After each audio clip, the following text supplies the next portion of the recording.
Olá para todos e todas, sejam todos bem-vindos, sejam todas bem-vindas à segunda aula, nosso segundo encontro sobre metodologia científica. Uma série de estudos, de aulas, de reflexões sobre essa área do ensino que afeta tantas pessoas, né? O pessoal entra no curso, começa a estudar, está empolgado, participa das aulas e vai até bater no muro da pesquisa. Aí sofre, aí sente, aí resiste, né?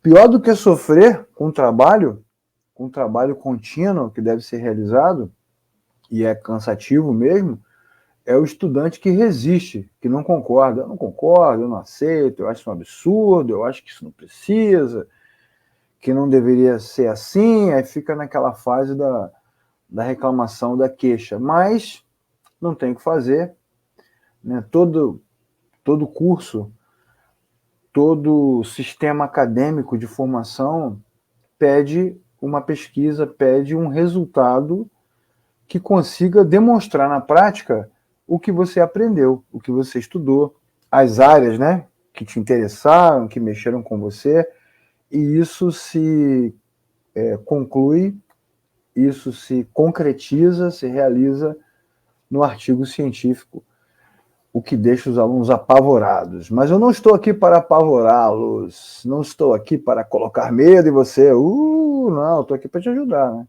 Então, na aula número 1, falamos bastante sobre como pesquisar, por onde começar, o que fazer, né? Falamos muito sobre organização, sobre dedicar tempo, leitura, horas durante a semana, durante o dia, e principalmente falamos sobre construir isso durante a formação, não deixar para a última hora, né? Mas já que deixou para a última hora, começa agora, né? Separa aí meia hora todo dia, uma hora todo dia, vá à biblioteca da sua faculdade, do seu curso, do seu seminário, da instituição de ensino onde você está, e faça isso. Comece a buscar informação, leitura, bibliografia, indicações, converse com os professores. Foi sobre isso que nós falamos na aula número 1. E essa aqui é a aula número 2, onde falaremos sobre pesquisa. Pesquisa. Vamos pesquisar bastante e saber como fazer isso. Qual o caminho da pesquisa? O que é a pesquisa, como funciona, né, os seus desdobramentos, as suas implicações, as suas características. Tá bom?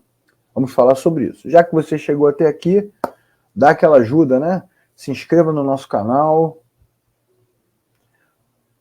clica aí no sininho para receber as notificações, dá o like no vídeo, para o YouTube entender que esse aqui é um assunto relevante, que eu não estou fazendo plágio, que eu não estou roubando a ideia de ninguém, que eu não estou divulgando material indevido, mas, pelo contrário, é um conteúdo que vai ajudar muita gente, tá bom?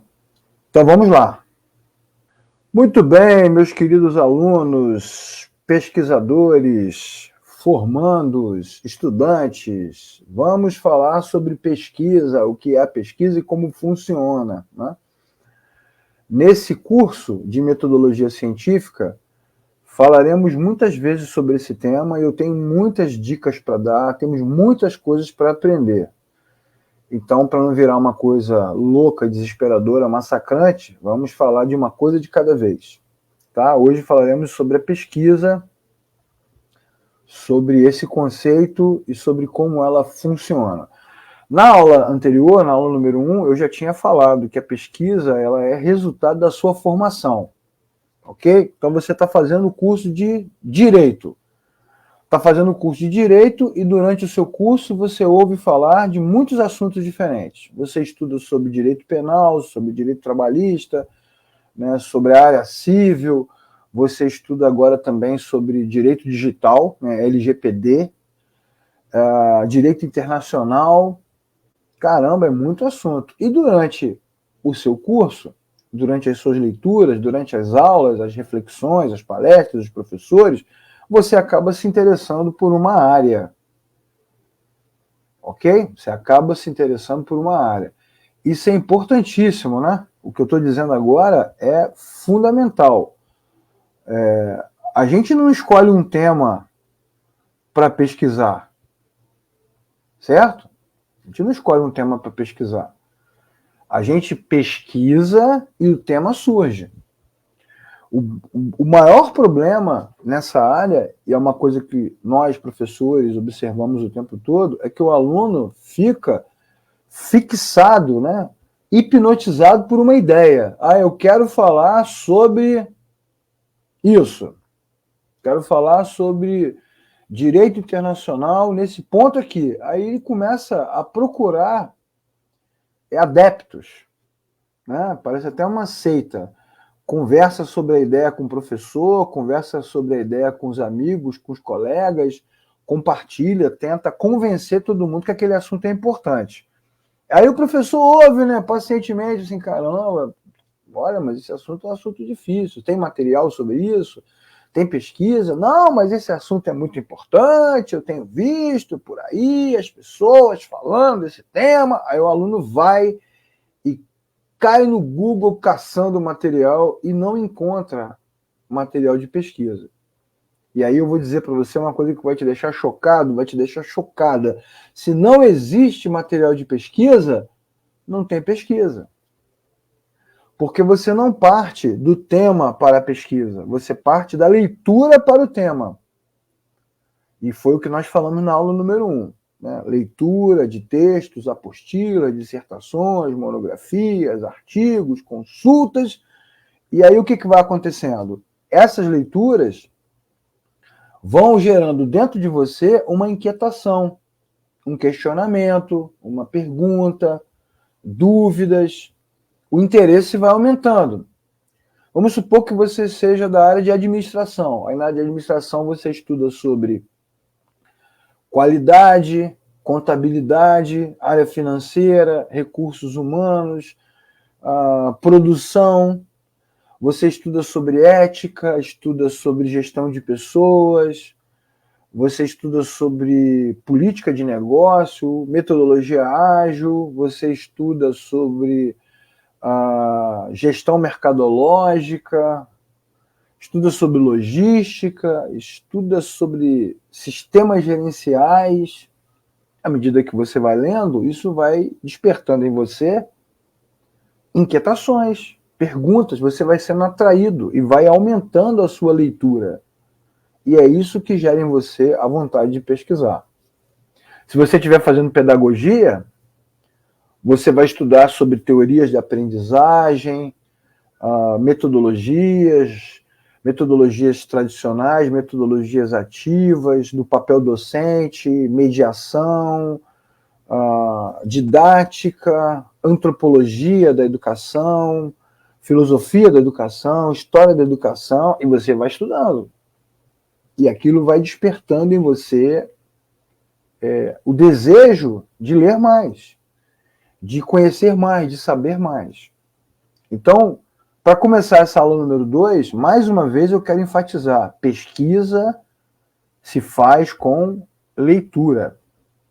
Ou pesquisa se faz com pesquisa. A gente pesquisa para pesquisar. A gente lê.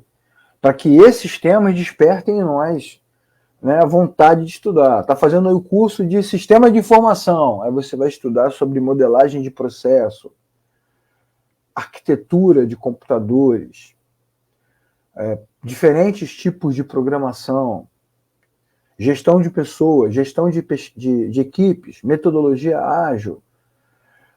Vai estudar sobre gestão de projetos tradicionais, relacionamento com o cliente. É coisa pra caramba. São muitos temas. Você está estudando teologia, aí você começa a estudar a história da teologia, filosofia, movimentos históricos, começa a estudar teologia sistemática, teologia bíblica, teologia contemporânea, hermenêutica, exegese, homilética, apologética. Olha quantas áreas diferentes. À medida que você vai lendo, esses assuntos vão despertando em você o interesse de estudar. A faculdade de letras, você vai estudar línguas estrangeiras, diferentes literaturas, vai estudar língua portuguesa, latim, a teoria da literatura, literatura brasileira, literatura africana, literatura... É muito assunto. É muito assunto. E são essas leituras que despertam em você a vontade de aprender, a vontade de se aprofundar e geram em você, aluno, uma inquietação. Então, anota aí, a pesquisa começa com uma inquietação. Se não há leitura, se não há esforço, dedicação, se o aluno não se debruça sobre um determinado tema, não existe pesquisa. Ok? Então, se você não leu nada até agora, você está atrasado, está atrasada. Ah, eu quero falar sobre as borboletas da Malásia. Eu quero falar sobre o gado, as vacas leiteiras austríacas. Eu quero falar sobre o chip que comanda os drones do exército polonês. Eu quero... mas você tem que ler, cara. Senão você chega para o seu orientador com ideias, né, extravagantes, né, no mínimo extravagantes, e o orientador não tem como te orientar, porque não tem leitura, não tem pesquisa, não tem nada.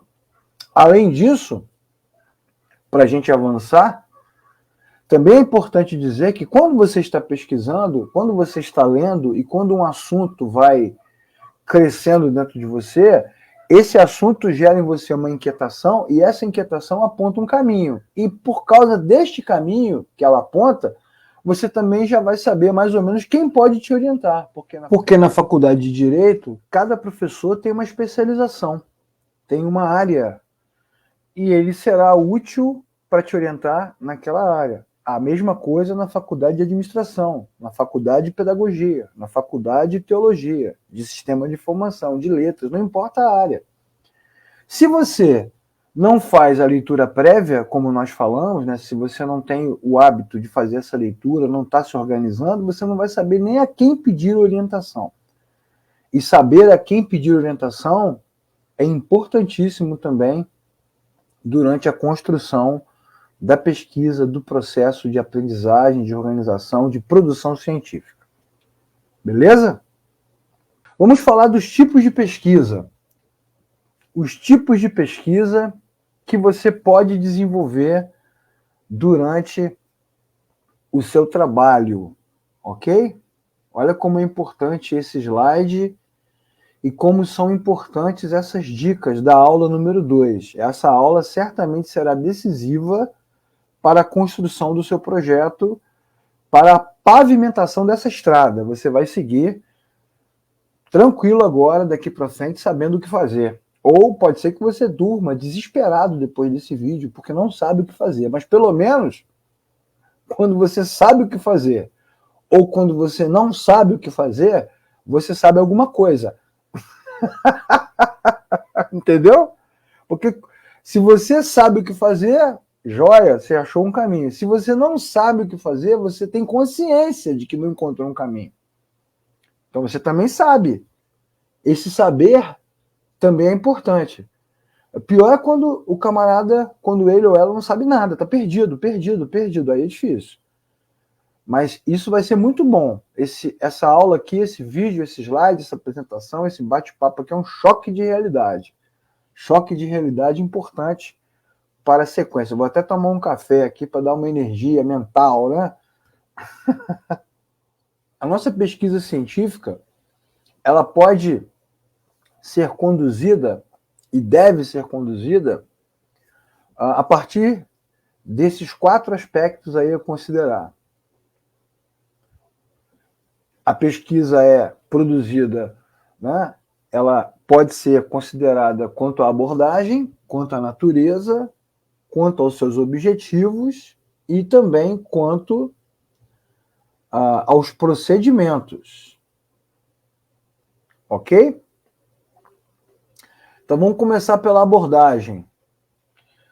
A pesquisa, quanto à abordagem, ela pode ser quantitativa, ela pode ser qualitativa ou ela pode ser mista.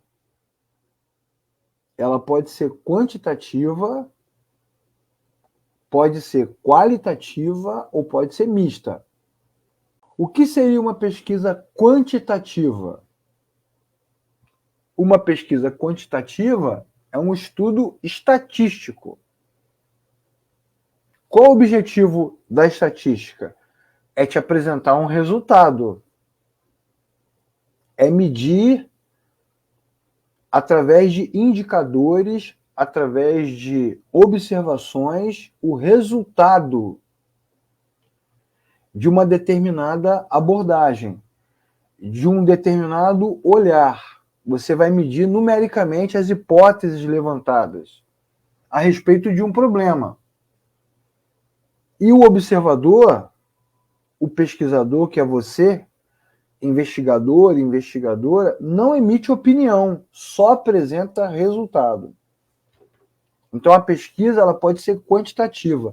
E o objetivo da pesquisa quantitativa qual é?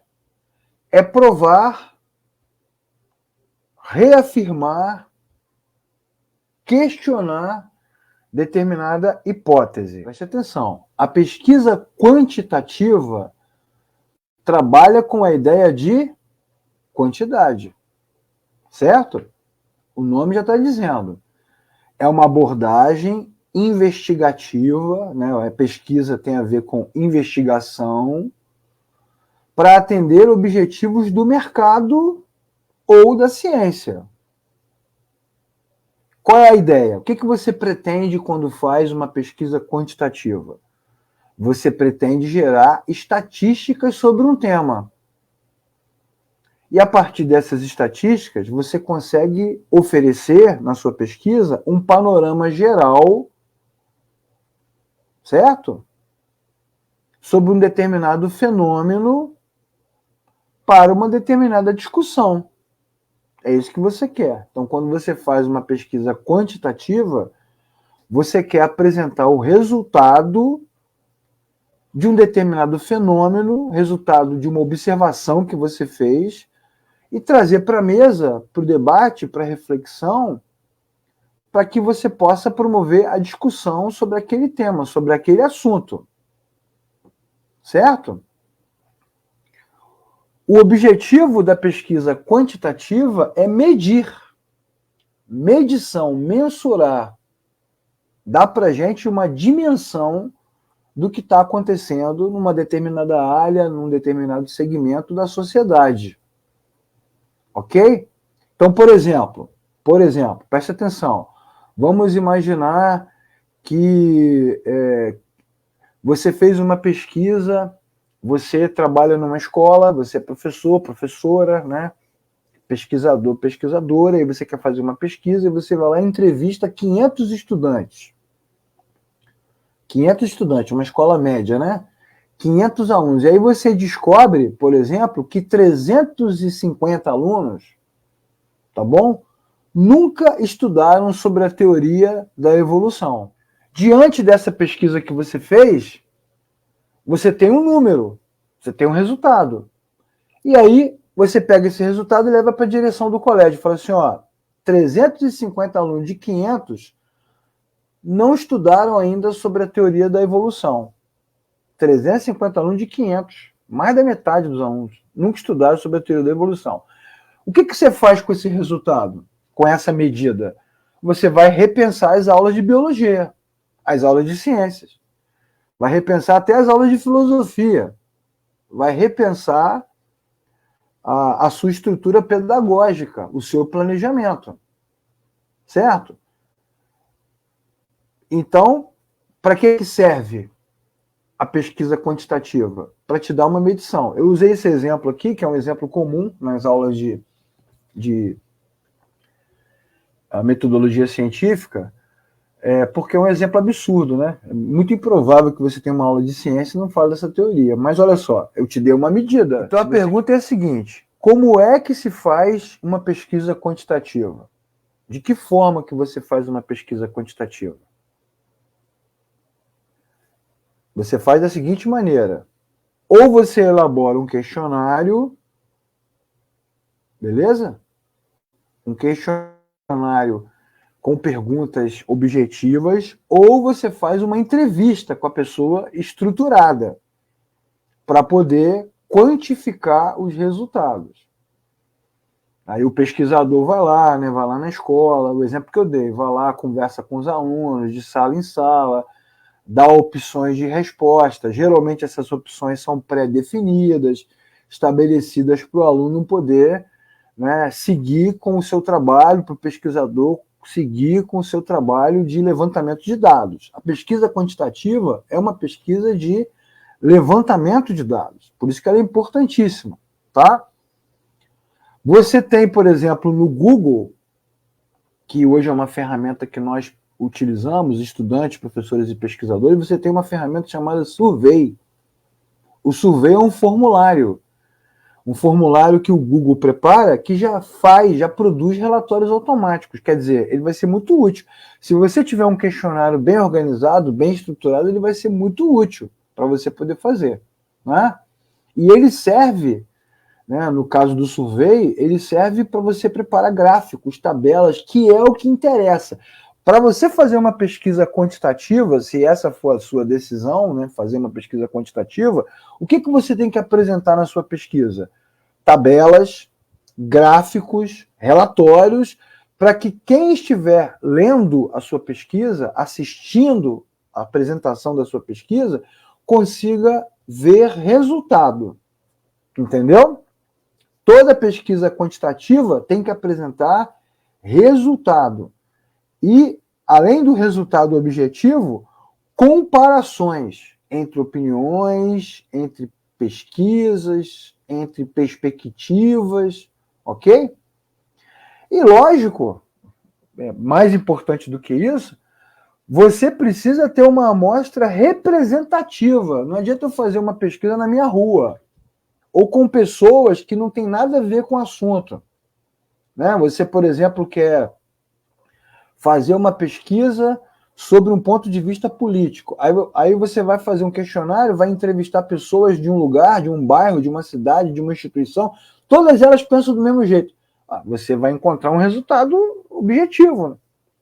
Ou seja, a pesquisa ela precisa ter um limite, ela precisa ser feita num espaço democrático representativo, num lugar que dê para a gente uma visão exata do que está acontecendo, ou uma boa perspectiva do que está acontecendo. Senão a pesquisa não serve. Né?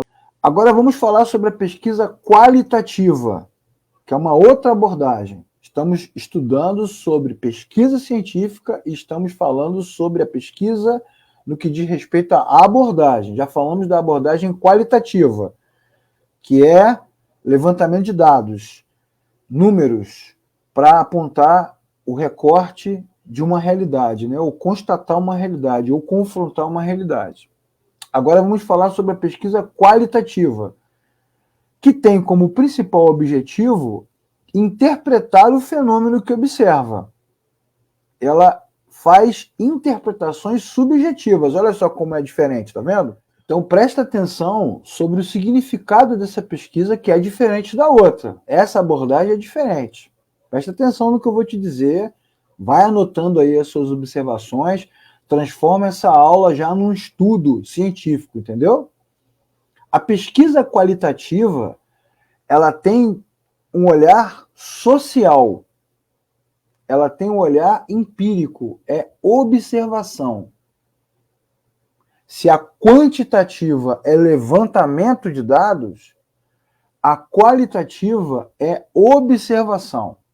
Ela tenta investigar a variedade de representações.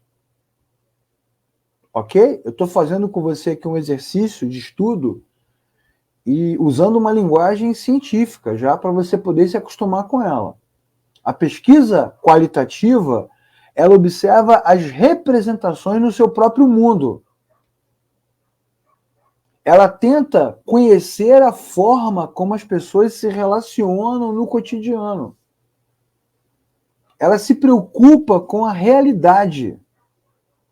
Ela trabalha com os significados, com as motivações, com as aspirações, com as crenças, com os valores, com as atitudes, e não com estatísticas. Entendeu? A qualitativa é uma pesquisa que busca o quê?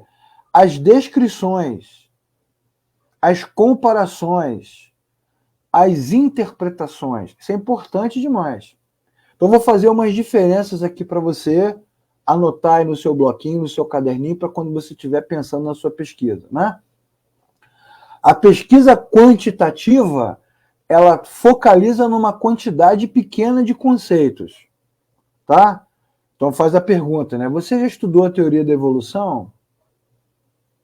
A pesquisa qualitativa, a qualitativa tenta compreender o fenômeno de forma completa. Por que não está estudando? Por que os professores não estão ensinando? Qual é o assunto dessa teoria? O que está havendo? Qual é o problema social, né, sociológico, filosófico, religioso, político envolvido nesse processo? É mais complexo, tá vendo? A pesquisa quantitativa, ela já vem com ideias pré-concebidas. Já vem com uma ideia pré-concebida. Uma pergunta pronta, né? Já aponta uma direção já pré-estabelecida. Já a pesquisa qualitativa, não. Ela tem um olhar mais amplo. O pesquisador, antes de fazer perguntas, ele observa o que está acontecendo. Ele vai lá assistir a aula de biologia e vai dialogar com os alunos, com os professores. É uma relação que não é tão fria, ela é mais ampla. A pesquisa quantitativa, que nós vimos antes, ela usa procedimentos estruturados, né? Instrumentos formais de coleta de dados, como um questionário, por exemplo. A pesquisa qualitativa, ela faz coleta de dados sem questionário. Bate-papo, observação, vídeos, áudios. Tem um caráter, assim, eu diria, mais arqueológico, sabe? De escavação, mais minerador, vou fazer uma mineração. A pesquisa quantitativa, ela coleta dados com uma situação controlada, né? Ó, no dia tal, horário tal, eu vou vir aqui e vou entrevistar os alunos. E as perguntas também controlam os resultados. Já a pesquisa qualitativa, ela não controla nada. Ela, pelo contrário, ela se apropria, se aproveita de situações diferentes, não controladas, não pré-estabelecidas. A pesquisa quantitativa, ela é objetiva na coleta e na análise de dados. Já a pesquisa qualitativa, ela tenta compreender e observar as experiências. Você está vendo como é que é muito diferente? Muito diferente a maneira de fazer pesquisa. Para você ver, você que está estudando, né, que quase sempre o estudante não sabe o que está fazendo, ele não tem uma direção, ele mistura, né, na cabeça dele, e aí quando ele começa a levantar as informações e os textos e o conteúdo para produzir o trabalho, fica uma coisa meio estranha, que você depois não consegue analisar o trabalho que ele está fazendo. Uma outra comparação que nós podemos fazer entre pesquisa quantitativa e qualitativa. Você pega lá uma barraquinha de pipoca, uma carrocinha de pipoca, pipoca salgada, pipoca doce, coloca no pátio de um colégio ou no meio da rua. No meio da rua é melhor. Pega uma rua, bota lá uma carrocinha de pipoca, com pipoca salgada e pipoca doce, não coloca ninguém na barraquinha, beleza? Coloca uma placa lá, pipoca grátis, pegue a sua e deixa lá no meio da rua. Deixa lá no meio da rua.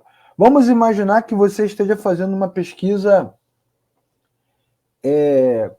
quantitativa, que foi a primeira que a gente olhou. Você vai ficar observando.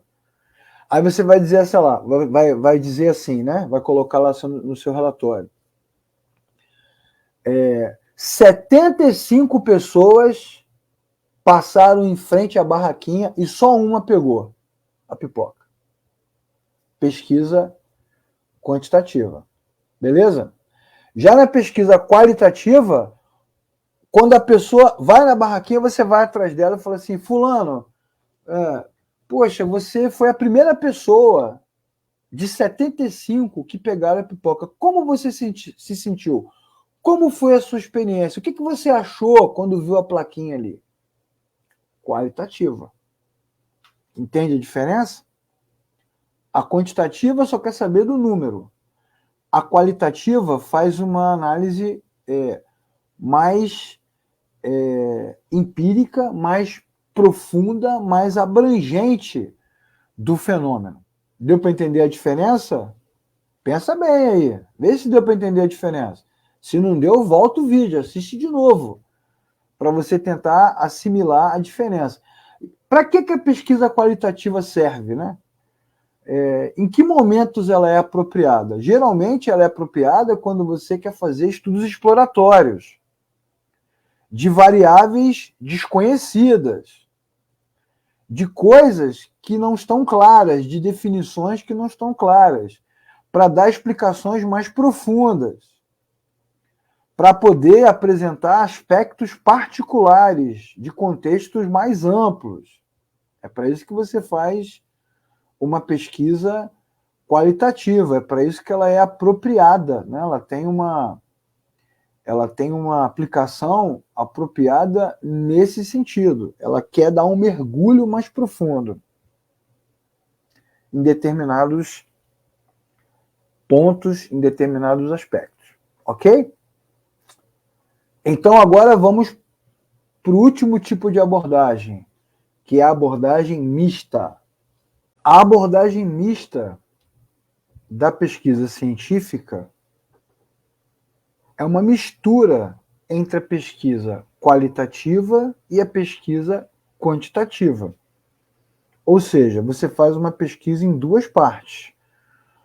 Você escolhe primeiro recolher os dados e faz a análise estatística, e depois você parte para uma análise subjetiva, complexa, profunda da pesquisa que você está fazendo. E aí você tem as duas pesquisas, as duas abordagens reunidas numa abordagem só, certo? Quais são as características desse tipo de pesquisa, da pesquisa mista? Né?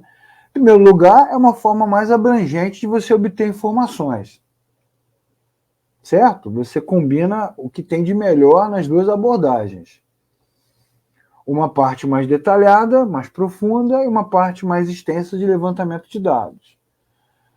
Em segundo lugar, você pode, numa pesquisa mista, complementar o que você fez. Então, você começou lá com quantitativo, né, com gráfico, com tabela, e você complementa, porque pode ser que a sua pesquisa quantitativa seja muito complexa. Muito complexa.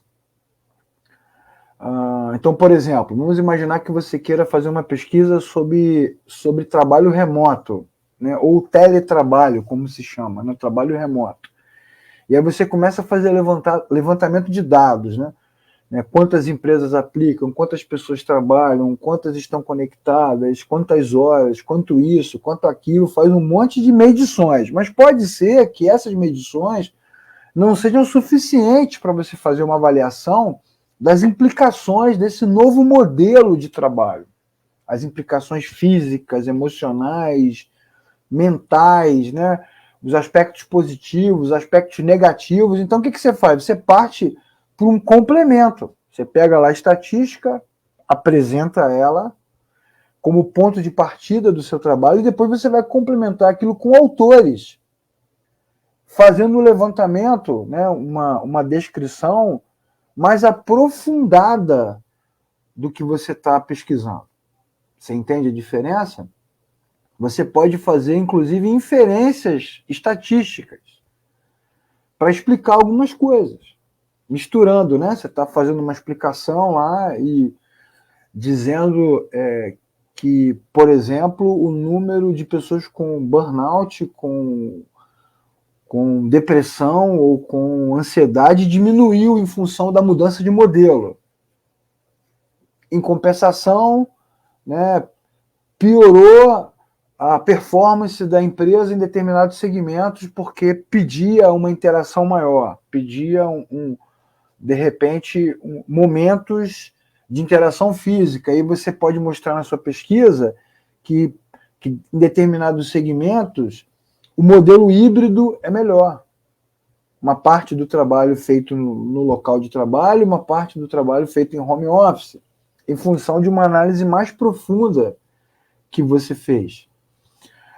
Além disso, o uso da metodologia mista também permite a aplicação de questionário mais eficiente, né, com respostas mais profundas, com abordagens mais abertas. Porque quando você faz lá o quantitativo, vou voltar ao exemplo da teoria da evolução. Você estuda ou estudou teoria da evolução? Não. Sim. Acabou. Agora, no método misto, juntando a primeira pesquisa do não e do sim, você pode ter uma segunda, né, um segundo questionário com uma abordagem mais profunda. O que você acha disso?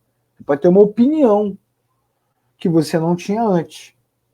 Então, a investigação mista, ela nos dá essa condição, né? Você consegue implementar o método quantitativo ao lado do método qualitativo. Você tira proveito do que há de melhor nos dois.